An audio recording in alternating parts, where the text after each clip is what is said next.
Ölkə başçısının sərəncamı ilə tərəqqi medalı ilə təltif olunan müəllimlər arasında Şabran nümayəndəsi də var. Uzun illər pedaqoji fəaliyyətlə məşğul olan Şəfəq Fazilovanın bu ilk uğuru deyil. O, ötən tədris ilində ilin müəllimi də seçildi. Riyaziyyat və informatika müəllimi olan Şəfəq Fazilova artıq 35 ildir ki, pedaqoji fəaliyyətlə məşğuldur. 1983-cü ildən etibarən Şabran şəhər Tofiq Abbasov adına bir saylı orta məktəbdə çalışır. 56 yaşlı müəllim təhsil sahəsində bir çox layihələrdə ölkəmizi xaricdə təhsil edib. Beynəlxalq sertifikat və fəxri fərmanlara layiq görülüb. Ötən il ilin müəllimi seçilən Şəfəq müəllim təhsil sahəsindəki xidmətlərinə görə bu il tərəqqi medalı ilə təltif olunub. Bütün sənətlərin çətinliyi olduğu kimi, müəllim peşəsinin də özünün çətinliyi var. Başda deyərdim ki, ən çətin peşələr arasında sənət müəllim sənətidir.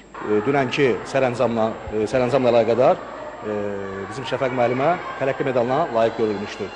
Biz Şəfəq müəllimənin timsalında bütün müəllimləri, bütün kollektivi təbrik edirik. Bu, bütün rayonumuzun təhsilinin, ölkəmizin təhsilinin uğurudur.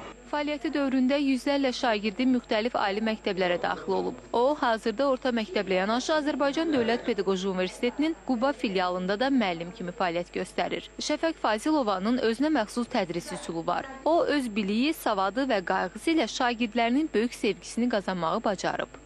Şəfəq müəllimə bizə 2 ildə dərs keçir. O çox maraqlı başa salır dərsləri. Biz onun dərslərini çox maraqla dinləyirik. Mən müəllimlər günü münasibəti ilə bütün müəllimləri təbrik edirəm. Şabran rayon Tofiq Abbasov adına bir saylı orta məktəbində 1077 şagird təhsil alır. Dərslər müxtəlif ixtisaslı 96 müəllim tərəfindən tədris olunur. Günay Raid qızı İlahə Məmmədova, Elmar Nəbiyev, Şabran.